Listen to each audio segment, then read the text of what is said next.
Oke, selamat pagi. Pada pagi hari ini saya ingin membahas tentang satu tema tentang musik meditasi ya. Apakah musik meditasi itu mampu mencapai samadhi? Apakah musik meditasi itu mampu mencapai keheningan seperti itu? Nah, ini saya cerita dulu ya. Awalnya dulu saya mengenal meditasi itu pakai musik semua. Jadi ada musiknya. Kemudian saya pakai headset. Itu pertama kali saya tahunya itu dari eh bukunya siapa itu namanya saya lupa ya. Nah, itu dari sebuah buku ya, dari sebuah buku, kemudian ada audionya, kemudian saya kebetulan dipinjami teman, kemudian saya rutin melakukan meditasi itu. Tapi dan di buku itu dijelaskan tentang pikiran bawah sadar. Jadi pada intinya buku tersebut menjelaskan R.B. Sentanu ya.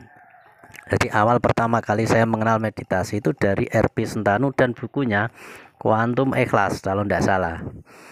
Nah, disitulah kemudian saya mulai belajar tentang ilmu pemberdayaan diri dan meditasi yang kaitannya dengan pikiran bawah sadar. Nah, di situ ada musiknya.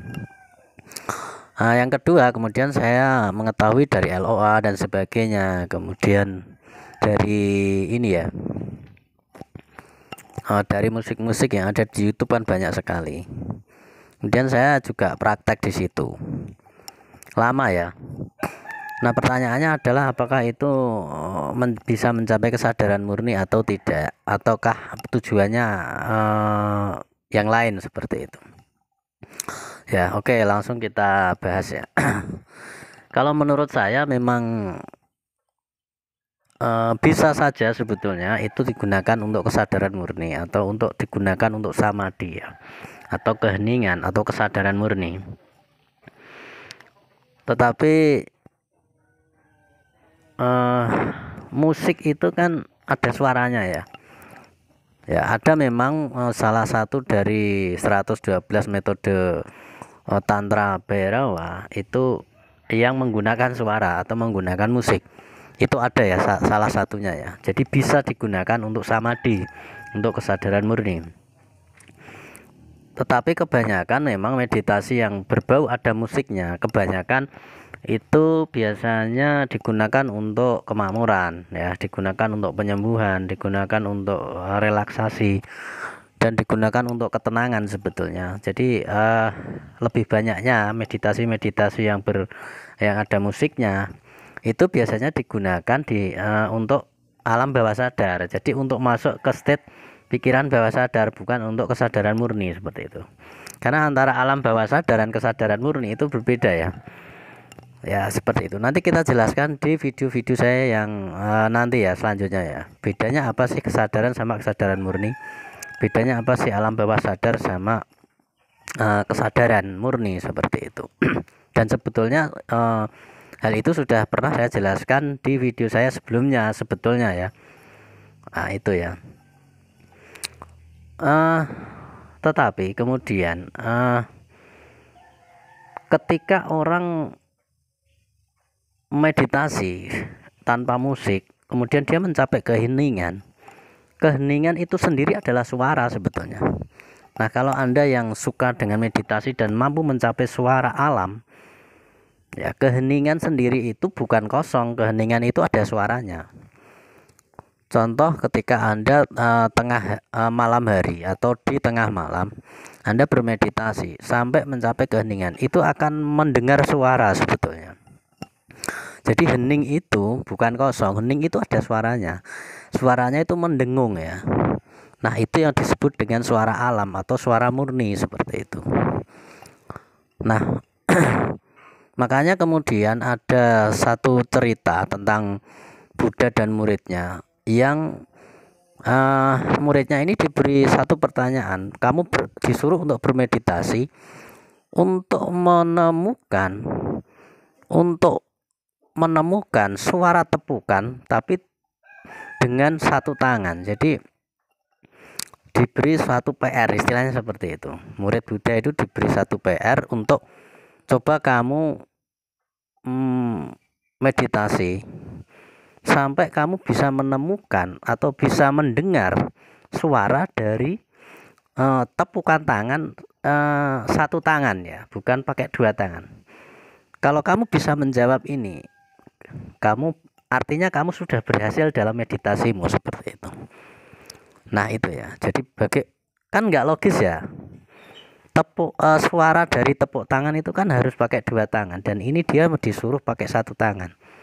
Nah itu kan akhirnya secara logika kan membingungkan dan ya nggak masuk akal juga gitu. Tetapi murid Buddha diberi PR seperti itu. Jadi kalau kamu sudah mampu menemukan suara dengan tepukan satu tangan, artinya meditasimu sudah berhasil seperti itu. Nah, dan itu yang dimaksud adalah suara alam gitu loh. Suara alam adalah suara yang dihasilkan tanpa ada pelakunya gitu. Jadi suara itu kan pasti ada pelakunya ya. Misalkan saya ngomong seperti ini dan menghasilkan suara, itu kan karena ada sebabnya.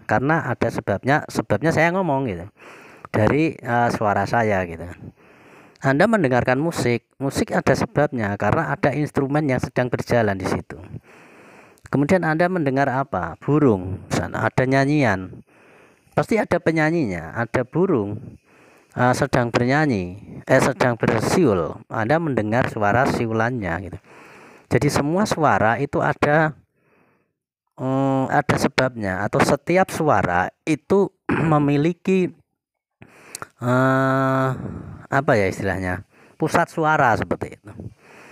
Tapi suara alam itu sebuah suara yang tidak ada pusatnya. Jadi datangnya dari mana kita juga nggak tahu. Ya, dan itu akan terdengar ketika kita mengalami satu keheningan. Dan saya juga pas mengalaminya juga kaget.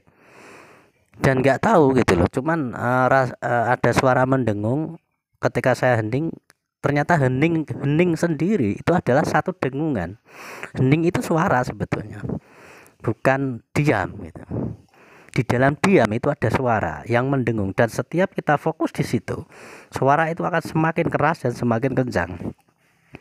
Nah, cuman karena kita itu tidak mendengar suara alam itu, kenapa? Karena kita terganggu oleh suara yang lain. Nah, suara pikiran kita, suara alam, suara burung, suara radio, mungkin suara TV, suara HP, suara manusia, dan suara-suara yang lain. Itu mengganggu kita untuk mendengar suara alam itu. Jadi suara alam itu sebetulnya ada terus.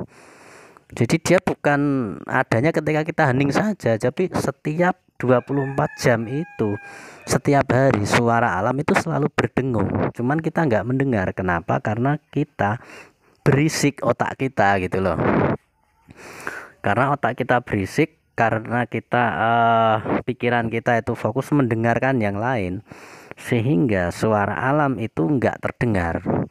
Dia akan baru terdengar ketika kita benar-benar duduk diam hening, dan terutama pada tengah malam yang tidak ada suara. Ketika semua suara itu mati, ketika semua suara itu lenyap, ketika semua suara itu menghilang, suara alam itulah yang dia akan tampil seperti itu. Ya, jadi keheningan sendiri adalah sebuah suara sebetulnya, tapi suara murni atau suara alam. Ya. Sehingga yang terjadi adalah ketika Anda bermeditasi dan Anda menggunakan handset ke telinga Anda agar Anda mengalami keheningan, sebetulnya itu masih fase dasar ya, atau masih fase yang belum, karena Anda malah tidak bisa mendengarkan suara alam yang murni.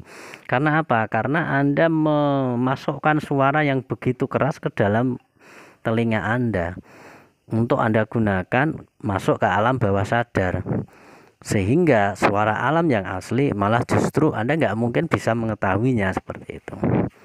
Jadi ada kelemahan dan kelebihannya ya, bukan berarti salah ya, tapi ada kelemahan dan kelebihannya. Kalau untuk loa, untuk mengembangkan untuk masuk ke alam pikiran bawah sadar, kemudian Anda melakukan sesuatu penciptaan atau melakukan visualisasi dan sebagainya di situ, itu ya memang pakai suara itu cocok gitu loh. Memang biasanya pada umumnya pakai suara atau pakai lagu atau pakai musik meditasi ya.